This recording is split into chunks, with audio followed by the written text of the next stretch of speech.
fisiopatologia e a farmacologia da hipertensão, tá? Então, vamos lá.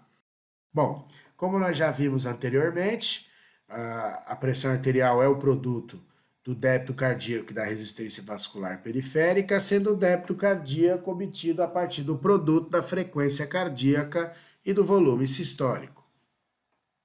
Quando esses valores, né, sobem e passam de 140 milímetros de mercúrio para a pressão arterial sistólica e 90 milímetros de mercúrio para a pressão arterial diastólica, nós temos então a hipertensão arterial sistêmica ou hipertensão arterial.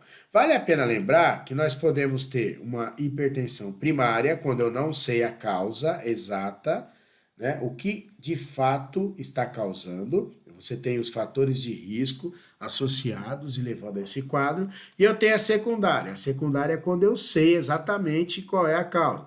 Por exemplo, o paciente está fazendo uso de glicocorticoides, que são anti-inflamatórios esteroidais. Tem aumento da pressão arterial? Então eu sei que o que está causando é o glicocorticoide. Nesse caso, então, nós temos uma hipertensão secundária. Secundária porque eu sei a causa, ok? Bom, vamos lá. Então tá aqui, ó, eu já havia conceituado para você quando quando o paciente tem hipertensão, isso se dá através da medição, da aferição de valores pressóricos, tá? Então aqui nós temos até 139 aqui, ó, um paciente limítrofe, passou de 139 de pressão arterial sistólica e de 89 de pressão arterial diastólica, esse paciente, então, ele é considerado hipertenso. Lembrando que 95% dos pacientes apresentam hipertensão primária, aquela que eu não sei qual é a causa. Nós temos aqui diversos fatores de riscos relacionados. Aqui entenda sal como cloreto de sódio, bebidas alcoólicas, obesidade, histórico familiar, diabetes, apneia do sono.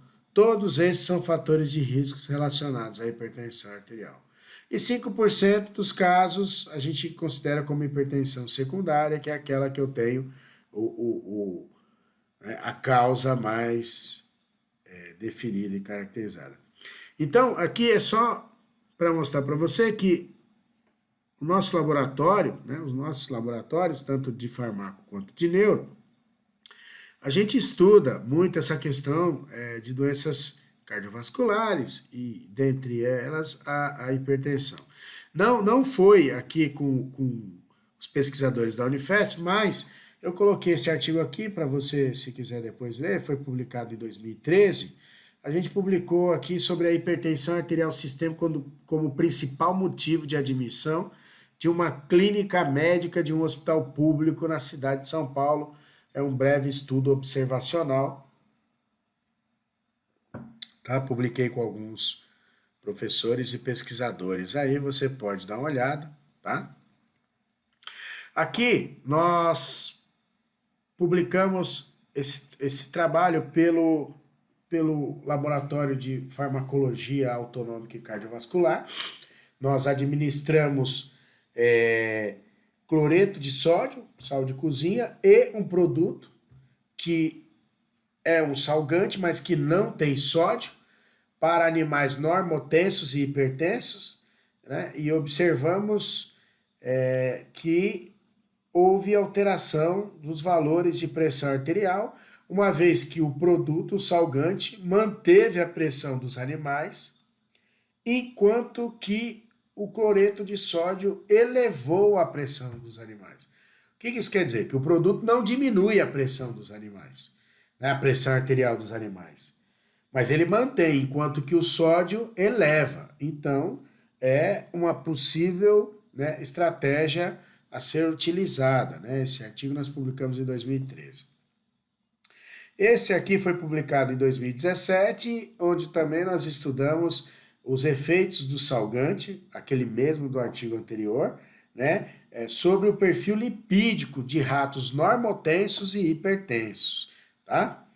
Aqui é um outro artigo que foi publicado também em 2017, que são os efeitos do tratamento né, crônico com o salgante, né, sobre marcadores bioquímicos, hepáticos, renais e cardíacos de ratos normotensos e hipertensos, caso você queira ler, né? Bom, e como é que se faz a farmacoterapia de pacientes hipertensos? Bom, primeira coisa, a gente pode ter uma monoterapia, que é quando eu uso, quando o paciente acaba recebendo a pressão de um medicamento só, ou do tratamento que a gente chama de polifarmácia, quando ele recebe a prescrição de vários medicamentos para serem utilizados, administrados de forma concomitante, tá certo? Então vamos lá.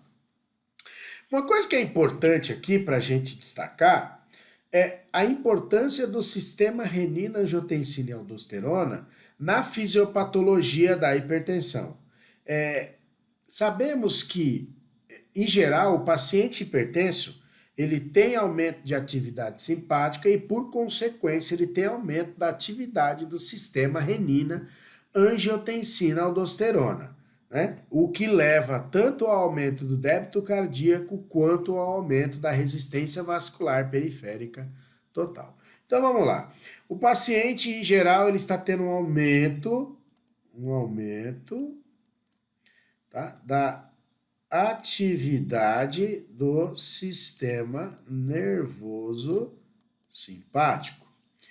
E aí ocorre o quê? Um aumento da ativação de receptores beta 1, onde? Nas células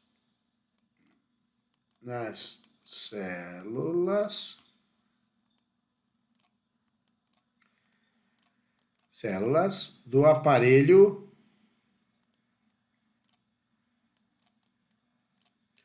justaglomerular.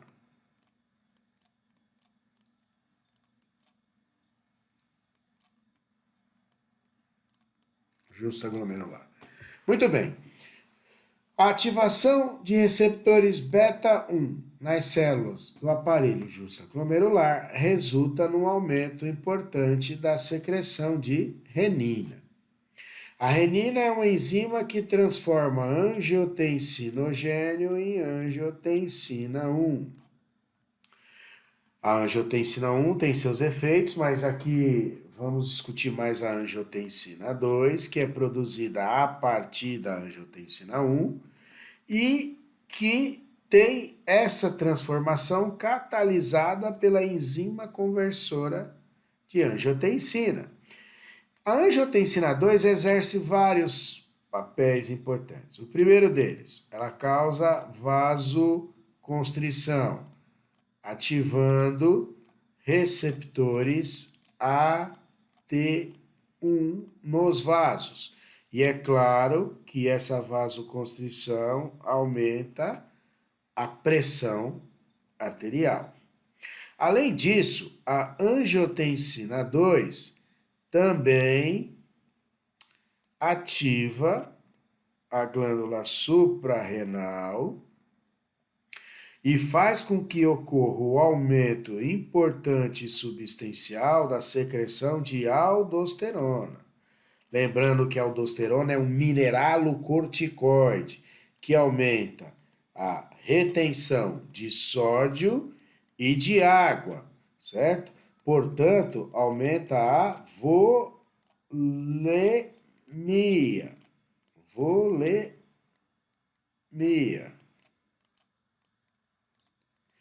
E essa volemia acaba o quê?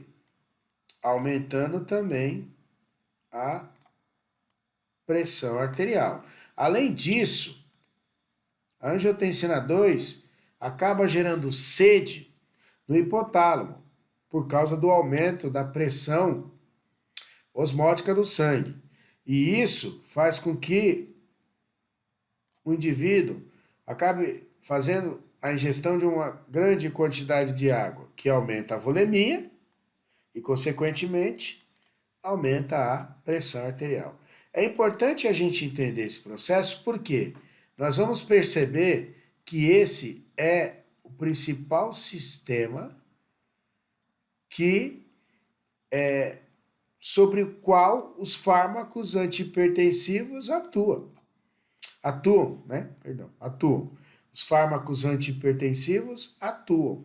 De tal maneira que entendermos o funcionamento desse sistema faz com que possamos entender, aqui nós temos a mesma explicação, né? Então aqui nós temos os efeitos aqui da angiotensina, né? Da angiotensina, que eu já falei, gera sede, né? Atuando no hipotálamo, faz com que também ocorra aumento da liberação de ADH, o que vai fazer com que ocorra um aumento da reabsorção de água nos rins, através das aquaporinas, e isso também aumenta a volemia. Tá? Então, tá aqui aumento da volemia, aumento do débito, aumento da pressão arterial média. Né?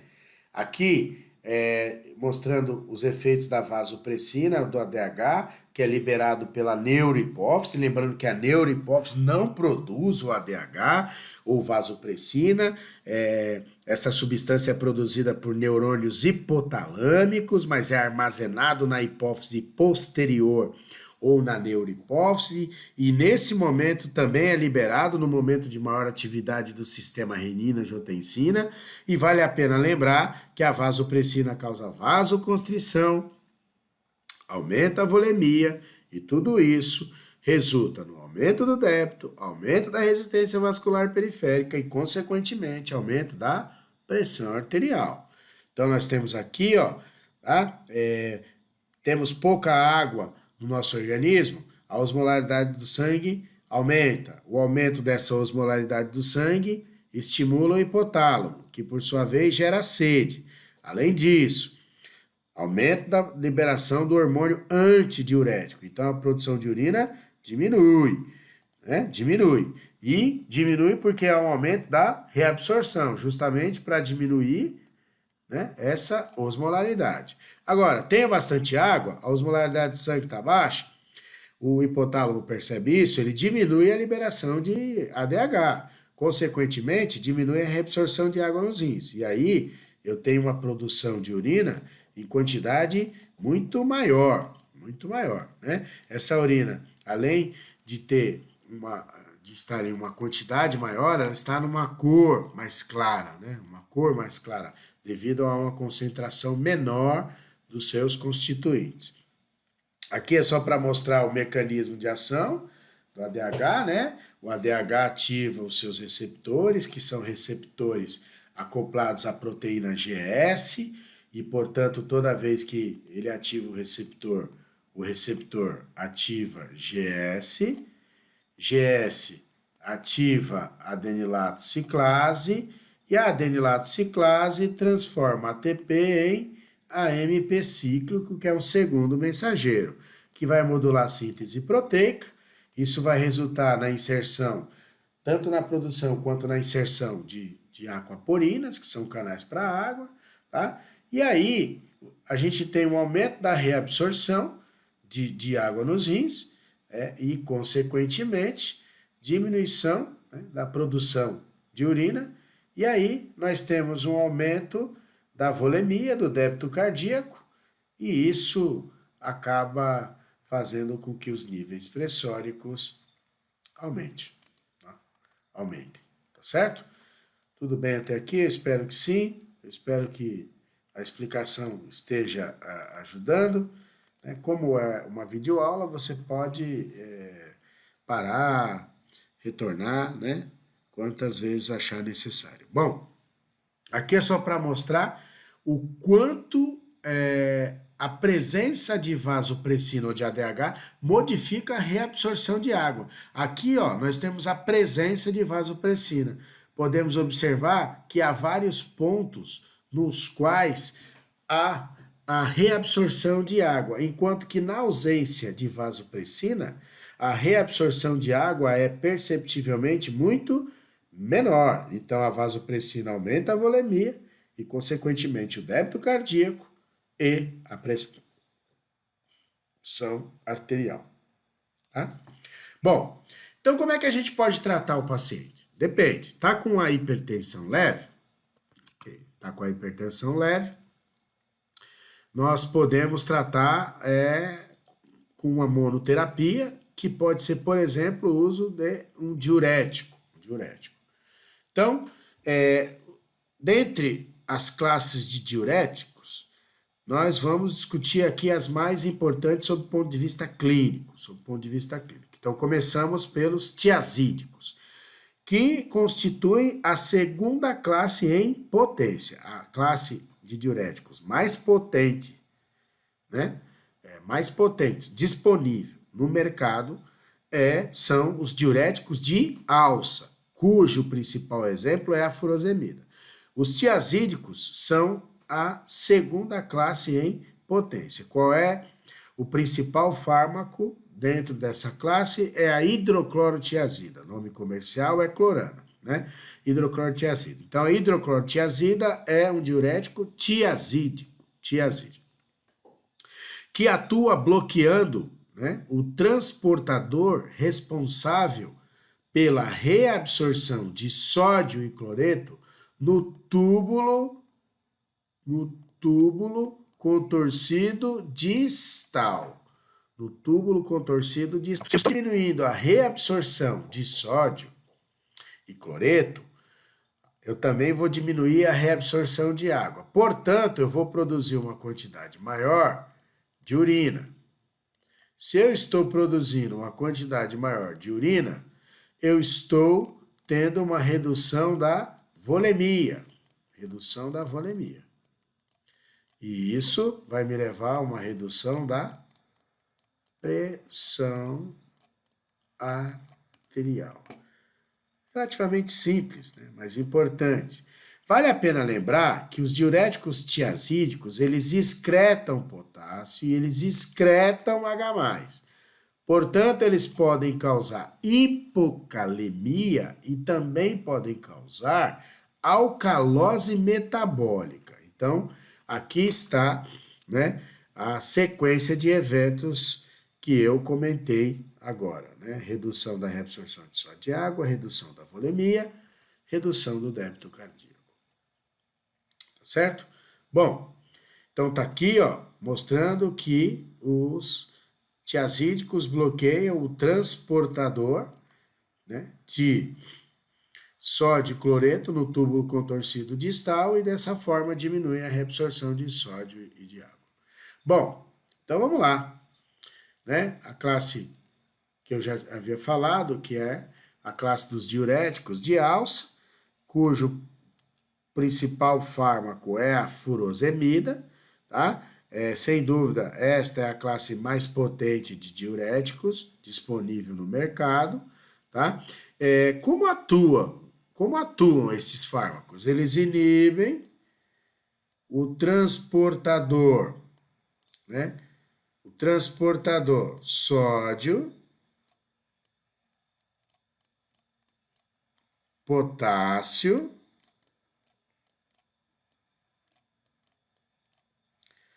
dois cloretos, que se encontra localizado na parte ascendente espessa da alça de Henle ou da alça renal. Esses fármacos diminuem consideravelmente a reabsorção de sódio e, por consequência, vai levar à diminuição da reabsorção de água, o que reduz drasticamente a volemia, o débito cardíaco e a pressão arterial. Vale a pena destacar que a furosemida é muito usada para o tratamento de pacientes que têm hipertensão pulmonar, né? Até porque a furosemida ela possui um efeito vasodilatador que aparece mesmo antes do efeito diurético, o que também ajuda a reduzir os níveis pressóricos, né? Uma vez que causar vasodilatação diminui resistência periférica, ok? Aqui nós temos mostrando exatamente aquilo que eu expliquei no slide passado, sódio e potássio 2-cloreto, na parte ascendente espessa da alça de Henle, né? Classes de diuréticos mais potentes que existem no mercado.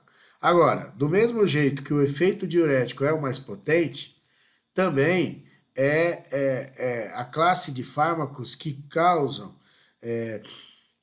reações adversas também importantes, né? Dentre elas, aquelas que eu disse que também são observadas quando o paciente faz uso de tiazídicos, que é o aumento da excreção de potássio, o aumento da excreção de H+, ou seja, hipocalemia e alcalose metabólica. Isso deve ser muito bem observado, principalmente em pacientes que têm insuficiência cardíaca congestiva e que estão se tratando com digoxina, porque essa diminuição da concentração de potássio no sangue vai fazer com que o efeito da digoxina aumente de forma considerável, ok? Bom, além disso, nós temos os antagonistas dos receptores de aldosterona, né? Um fármaco aqui de destaque dessa classe é a espironolactona. Como que ela atua? Ela atua antagonizando os receptores de aldosterona que estão presentes no túbulo e ducto coletores. E dessa forma diminui a reabsorção de sódio. Vale a pena destacar que o poder diurético é muito baixo, desses fármacos, mas eles, em contrapartida, eles poupam potássio e poupam H+. Então, em muitos casos, vale a pena associar um diurético tiazídico de alça com a espironolactona, uma vez que ela poupa potássio e poupa H+. Quando associado com diuréticos que excretam potássio e excretam H+, você acaba minimizando as alterações relacionadas à concentração de H+, ou seja, de pH e de potássio. Um uso muito comum também na clínica médica da espironolactona é para o tratamento de ovário policístico, né? Quando a espironolactona é associado à metformina, porque pacientes que apresentam ovário policístico, elas começam a ter um aumento da produção de testosterona, e essa testosterona acaba levando a uma resistência insulínica, que por sua vez acaba elevando a glicemia, e aí a paciente começa a ter uma série de complicações. Então, só para frisar isso, né, a espironolactona também é muito usada aí para o tratamento de pacientes que têm ovário policístico. Aqui é para mostrar para vocês aqui como atua a aldosterona, né, na questão da reabsorção de sódio. E aí é importante antagonizar esses receptores, porque assim dessa forma você diminui a reabsorção de sódio nos túbulos e ductos coletores. Bom, chegamos então aos fármacos beta-bloqueadores. Existem vários, mas aqui nós temos 3 exemplos. O propranolol, que é um beta-bloqueador não seletivo, que quer dizer que bloqueia beta-1 e beta-2. Atenolol e metoprolol, que são mais seletivos para beta-1, e por isso mesmo normalmente são chamados ou denominados de cardioseletivos. Bom, é importante então frisar, né, que o mecanismo é o bloqueio de receptores beta-1. Tanto no coração, diminuindo frequência e força de contração cardíaca, como também bloqueando os receptores beta-1 nos rins e, desta forma, diminuindo a atividade do sistema renina-angiotensina, ok? É importante destacarmos que, quando o paciente faz uso de um beta-bloqueador não seletivo como o propranolol, pode ocorrer uma dificuldade respiratória devido ao bloqueio dos receptores beta-2, né? E isso é visto corriqueiramente. Então, se atentar para dificuldades respiratórias, principalmente nesse momento onde você tem pacientes hipertensos sendo acometidos né, por coronavírus, e aí tendo uma dificuldade respiratória exacerbada, e se somado a isso, mais um fármaco que dificulta os mecanismos de broncodilatação, isso pode ser completamente desfavorável para o paciente. Aqui é só para registrar umas referências. Esse artigo aqui nós estudamos o efeito do atenolol, que é um beta-bloqueador, né? O efeito do pré-tratamento com atenolol em ratos submetidos à isquemia e reperfusão intestinal, para avaliarmos o quanto este atenolol seria capaz de causar cardioproteção. Porque a isquemia e reperfusão intestinal ou doenças inflamatórias intestinais acabam gerando lesões cardíacas. E aí nós demonstramos que o atenolol ele diminui as lesões cardíacas causadas pela isquemia e reperfusão intestinal, assim como também diminui concentrações de marcadores inflamatórios, como por exemplo o TNF-alfa, que é o fator de necrose tumoral ou tecidual, depende do autor, tá? E eu coloquei aqui para você, se quiser, depois dar uma lida. Aqui a gente tem as imagens, tá? Bom, depois dos beta-bloqueadores, nós podemos discutir os inibidores da ECA. Os inibidores da ECA, né? Que são fármacos que tiveram a sua origem lá nos estudos do professor Sérgio Ferreira, na USP de Ribeirão Preto, né, que estudava muito o veneno da jararaca batrops, e começou a perceber que havia uma diminuição da pressão arterial dos animais, e aí acabou fazendo um estudo que levou ao desenvolvimento desses fármacos. O protótipo é o captopril, né? Nós sabemos que ele inibe a ECA e que a ECA é a enzima responsável pela transformação de angiotensina 1 em angiotensina 2. Dessa forma, nós temos uma diminuição da vasoconstrição causada pela angiotensina 2. Nós temos também uma diminuição da secreção de aldosterona, nós temos um aumento do efeito vasodilatador da bradicinina, e nós temos uma redução da volemia, e todos esses efeitos convergem para uma diminuição dos níveis pressóricos, e por isso esta classe é muito utilizada e muito prescrita. Vale a pena destacar que gestantes não devem fazer uso de inibidores da ECA, porque esses fármacos são teratogênicos, ou seja, eles podem causar malformação fetal. Então aqui nós temos o exemplo aqui, ó, dos inibidores da ECA, e com isso diminui a transformação de angiotensina 1 em angiotensina 2. Bom, na mesma ideia, nós temos os antagonistas dos receptores AT1 da angiotensina 2, que estão presentes em vasos e nas glândulas suprarrenais. Desta forma, né, a angiotensina 2 não consegue promover uma vasoconstrição tão intensa, do mesmo jeito que acaba não causando um aumento exacerbado da secreção de aldosterona. E com isso, haverá uma diminuição da resistência vascular periférica e uma diminuição da volemia e, consequentemente, do débito cardíaco, fazendo com que haja uma redução, uma diminuição dos níveis pressóricos. Então, nós temos aqui, a angiotensina 2 atua sobre a T1, dessa forma ela causa vasoconstrição e retenção hídrica, tá certo? Mas se esses receptores estiverem bloqueados, antagonizados, isso diminui e, por consequência, haverá uma diminuição dos valores de pressão arterial. Isso aqui é um artigo que nós publicamos em 2014, onde estudamos a relação entre o uso de inibidores da ECA e a formação de cálculo renal, de litíase renal. Tá aí mais um artigo, se você quiser ler depois, tem a referência, né? Sinta-se à vontade.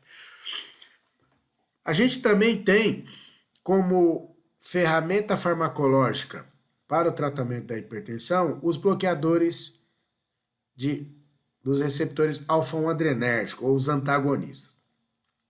Esses fármacos não são normalmente mais prescritos para pacientes hipertensos, mas quando o paciente tem feocromocitoma, esses fármacos ainda são utilizados. O que é o feocromocitoma? O feocromocitoma é um tumor que acomete a medula da glândula suprarrenal.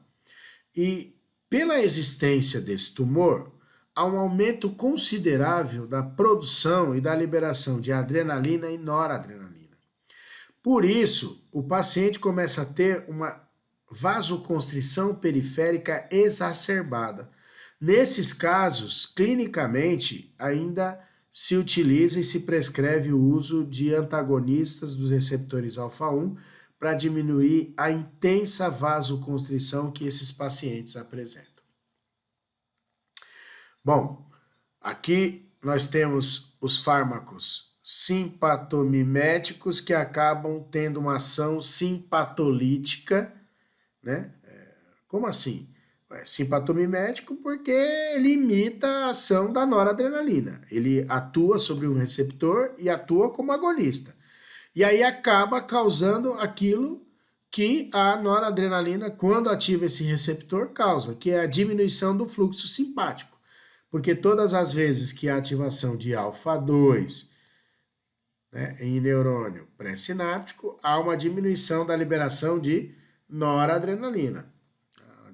Da liberação de noradrenalina. E com isso, há uma diminuição do efluxo simpático, né, para os vasos, o que diminui a vasoconstrição, né, e aí favorece a redução da pressão arterial, e por isso esses fármacos são utilizados. Vale a pena destacar que a metildopa não é um fármaco, é um profármaco, e que precisa ser transformado em metilnoradrenalina.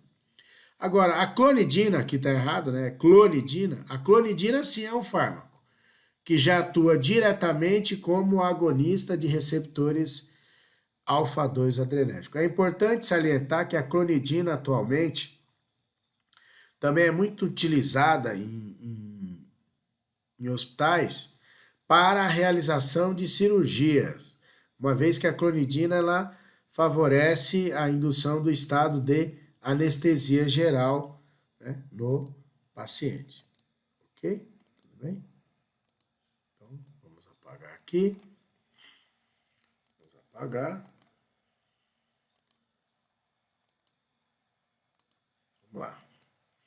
Então, aqui, como eu falei, né, a ativação de alfa-2 gera feedback negativo, e aí há uma redução importante da liberação de noradrenalina. Tá certo?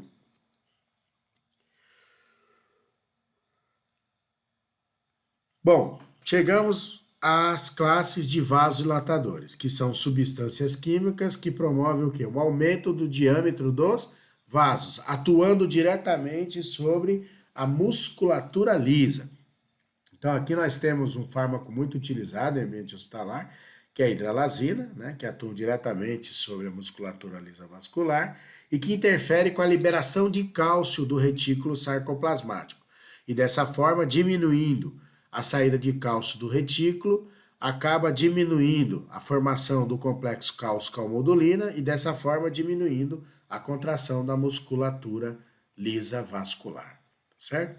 Então tá aqui, né, diminuindo a vasoconstrição favorece a vasodilatação, dessa forma diminui a resistência vascular periférica e reduz também a pressão arterial. Aqui nós temos o minoxidil, que é muito, não é comumente utilizado na clínica médica com essa finalidade, mas ainda é utilizado, tá? Que é um vasodilatador que atua diretamente sobre canais de potássio na musculatura lisa, ok? E dessa forma acaba causando vasodilatação, diminuição da resistência vascular e diminuição da pressão arterial.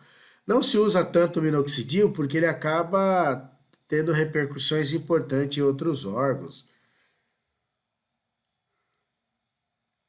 desculpem, pode causar arritmias cardíacas, etc. E nós temos os bloqueadores de canais de cálcio. É importante salientarmos que nós temos várias classes de bloqueadores de canais de cálcio, né? E aí nós temos vários fármacos, dentre eles estão a nifedipina, anlodipina, nimodipina, nitrendipina, verapamil, diltiazem. E esses fármacos bloqueiam os canais de cálcio voltagem independente. E desta forma diminuem o influxo de cálcio na célula muscular lisa, fazendo com que dessa forma haja uma redução da contração da musculatura lisa vascular. Então, favorece uma vasodilatação, reduzindo a resistência vascular periférica total e também reduzindo os valores pressóricos, tá certo? Então, tá aqui para você. Então, aqui nós temos alguns alvos moleculares, né? Para a ação de fármacos vasodilatadores, ó, então a T1 que nós falamos, a ECA que nós falamos, os canais de, ó, então aqui, ó, receptores, né? A T1 que nós falamos, da angiotensina 2, a ECA que nós falamos dos inibidores da ECA, os canais de cálcio que são bloqueados pelos canais de cálcio, o minoxidil que ativa os canais de potássio, os antagonistas dos receptores alfa-1, e aqui alguns antagonistas dos receptores de endotelina que a gente não falou, mas se você observar, né, falamos no geral. O que nós não falamos são os nitratos, né? Os nitratos. Os nitratos, eles são moléculas que aumentam as concentrações de dióxido nítrico, que por sua vez ativa uma enzima chamada de guanilatociclase, né? Guanilatociclase. A guanilatociclase é uma enzima que produz, né, GMP cíclico. E o GMP cíclico, por exemplo, o que ele faz? Ele ativa a enzima miosina cadeia leve fosfatase. O que ela faz? Ela retira um fosfato da miosina cadeia leve, que estava fosforilada. Dessa forma, causa o quê? Relaxamento. Então, quem são esses fármacos? Né? Nós temos o dinitrato de isosorbida, mononitrato de isosorbida. Podemos colocar aqui nitroglicerina. Podemos colocar o nitroprussiato, nitropruseto de sódio também. E uma coisa importante, né, que a gente destaca aqui agora, são os inibidores de fosfodiesterase 5. Quem são? Sildenafila.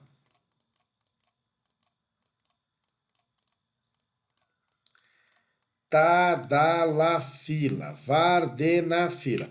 O que esses fármacos fazem? Eles inibem a fosfodiesterase 5. Ao inibirem a fosfodiesterase 5, eles acabam fazendo o quê? A fosfodiesterase 5 é a enzima que degrada GMP cíclico, ok?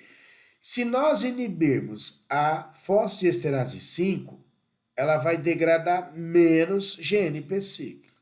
Portanto, haverá um aumento da concentração de GMP cíclico, que por sua vez vai ativar mais ainda a mioquinase, a miosina de cadeia leve fosfatase, que vai retirar o fosfato da miosina cadeia leve fosforilada e que vai promover relaxamento. É importante destacar que não podem ser associados inibidores de fosfodiesterase 5 com nitratos, porque o paciente terá uma vasodilatação excessiva e essa vasodilatação vai levar a uma redução abrupta e intensa da pressão arterial, que vai levar a arritmias, e isso vai ser complicado, podendo levar o paciente ao óbito. Ok? Acho que ficou claro. Na dúvida, assista novamente o vídeo. Se você depois quiser ler, nós publicamos em 2017 um modelo que nós desenvolvemos, né, no laboratório para estudarmos isquemia e reperfusão cardíaca, para estudarmos substâncias, estratégias farmacológicas e não farmacológicas de cardioproteção, tá certo? Aqui tem o artigo para você ler. Aqui é um editorial que nós publicamos também em 2017, explorando uma via extracelular que promove a comunicação entre cálcio, AMP5 e adenosina.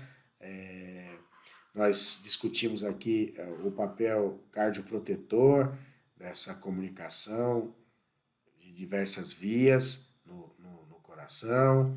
Aqui nós publicamos em 2012 a relevância aqui dos bloqueadores de canais de cálcio, como por exemplo o verapamil, que pode ser utilizado em pacientes gestantes, se bem que, né, normalmente pacientes gestantes recebem também a prescrição de metildopa, que sem dúvida é um profármaco, mas é uma substância extremamente segura para gestantes hipertensas. Aqui nós exploramos um pouco da via extracelular do AMP cíclico da adenosina na questão da leucemia também, porque é uma via de sinalização que a gente estuda, tá? Temos outra publicação aqui. Aqui também estudamos essa via em outros, né, tipos de células cancerígenas, etc.